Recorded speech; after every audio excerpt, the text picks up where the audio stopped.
I don't really think analytics take into account what an at-bat leads to. I think they just calculate, well, how many runs can a player produce in that one spot? They don't really think of the team concept. They sort of look at it, well, if Aaron Judge hits second, he comes up more often. He might have 30 or 40 extra at-bats over the season. He's probably going to touch home plate more often. But what they don't talk about is what type of production it provides for maybe a two-hitter that hits in front of him or a leadoff hitter. And so, yeah, and that's the problem is you sort of have standalone events where people are trying to score from the batter's box rather than it being this whole production that a team accomplishes. Watching this team and the way it's constructed year in and year out with so many guys that just strike out, don't hit well with runners in scoring position, and then obviously all the pitching injuries, it kind of leads to chaos and putting pressure on the bullpen. And you've seen all the injuries. And so I think that's the one part of the analytics I don't understand is you have to build a team around trying to stay healthy to win championships. So you're kind of building a regular season team, a postseason team. What do you think they're going to do at the trade deadline? What do you think this team needs? Not just offensively or even in the bullpen, but you need good clubhouse guys. We just saw the whole blow up with the Red Sox and Devers. What do the Yankees need? I mean, I honestly keep saying Judge should put some of these guys in their lockers to kind of shake them up, but he's not that kind of captain. Yeah, you sort of have to lean on some guys who maybe have a more outgoing personality, maybe like Giancarlo Stanton. Like people have talked about how much they respect him, but certain leaders do different things. Some lead by example. I think that's what Judge does. That's what makes him the captain. That's why they named him that.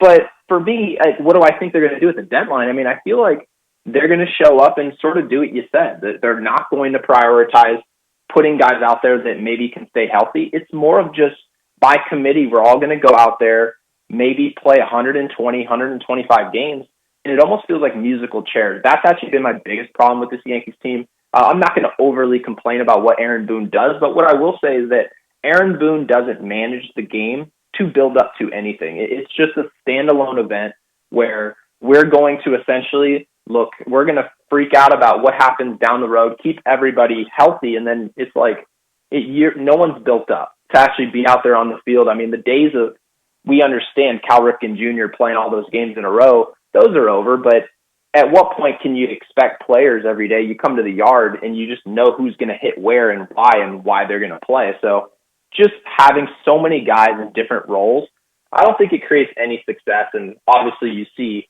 we haven't won anything meaningful in 16 years.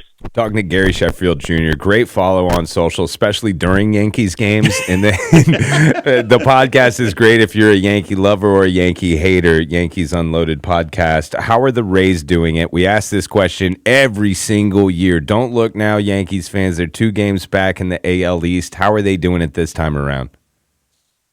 Honestly, it's just a selfless brand of baseball. That's just how they've played. They've always do this, right? And you see that Fairbanks is on the market and people are looking to buy on this player. And I'm sitting there thinking to myself, Tampa just doesn't go away. They're honestly just the cockroach of the division.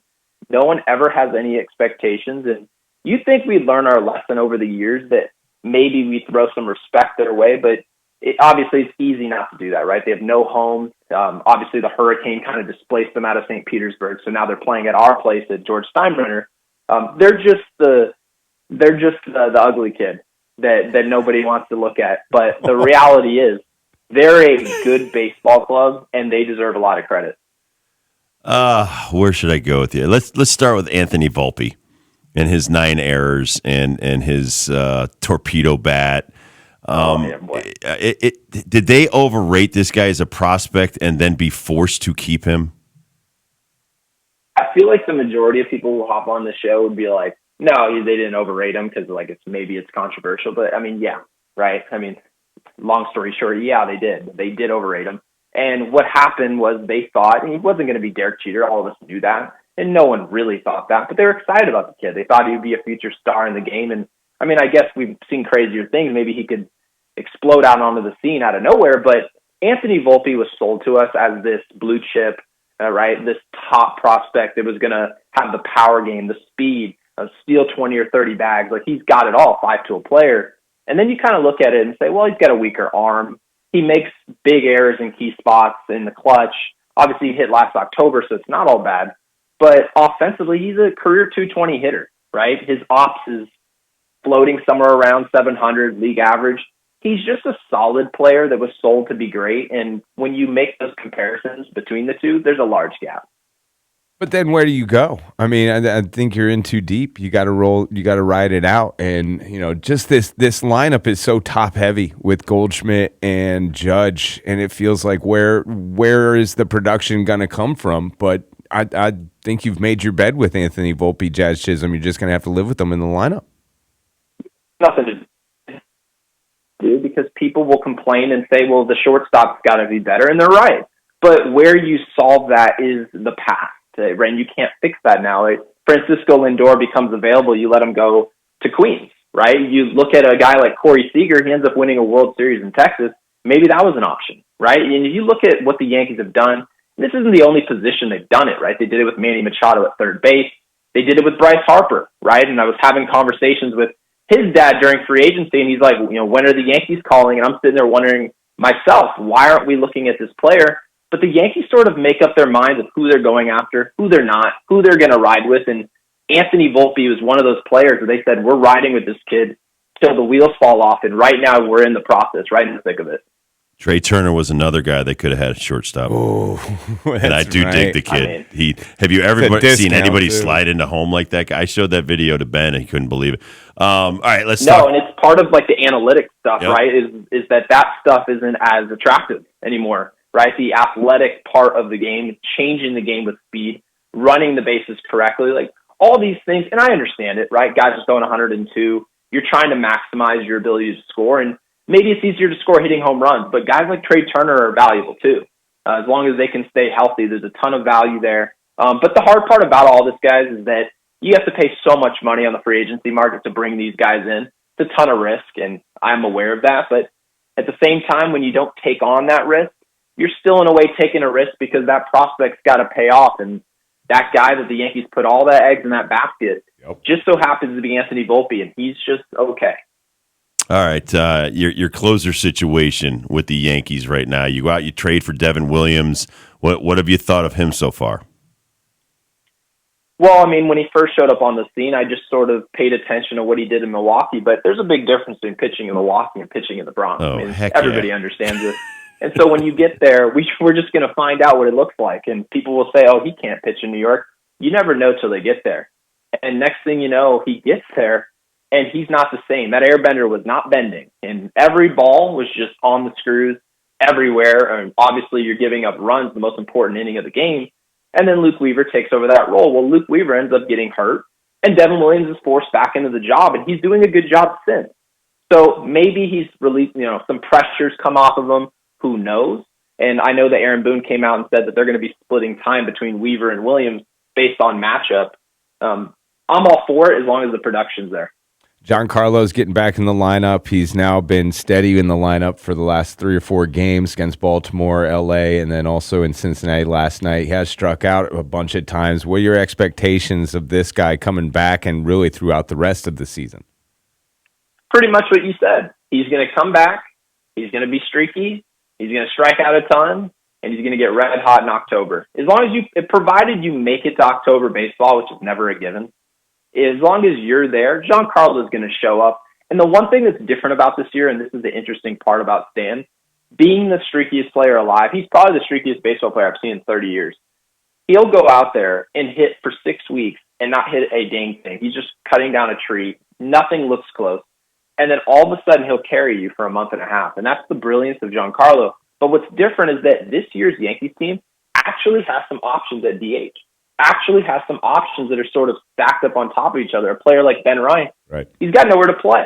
And so everyone said, well, it's a good problem to have. Well, how's it a good problem to have when you've got actually some talent on the bench because Giancarlo has to play? So Aaron Boone has a tougher job than what people think he has, but he's got to come up with some solutions here.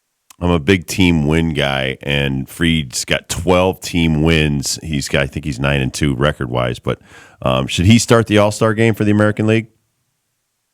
No, and he's been brilliant. He just has, and I would love for him to start that game. Obviously, Boone's going to be managing it, but when you look up and you see what Tarek Skubal's done, he's one of the best pitchers in the game, if not the. and he deserves to be out there. But as far as what Max Fried's done, he's a king of adjustments, and that's what you want to see. When you turn on a game, you turn on Yes Network, and you hear Michael K's voice, is the pitcher going to come out there and say, well, I just don't have my stuff, and then just go lay down? A lot of pitchers, and you know this, will just lay down. They don't have it. They don't have their slider. They don't have their good fastball. Max Fried would say, okay, I don't have my good four-seam. Well, I'll go to my sinker. I'll go to my cutter. I'll go to my changeup. And he just seems to learn on the fly.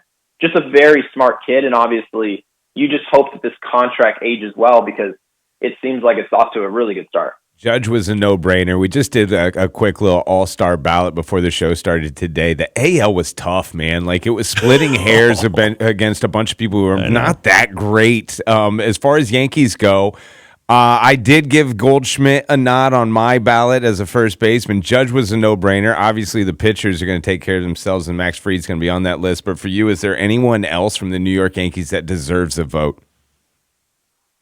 Yeah, I'd probably say the only other guy I would even give a look to is Cody Bellinger. His offs, league average is 700. He's floating closer to 800. He was off to a bad start. He had a bad back coming out of spring training, and unfortunately, he was red hot over there.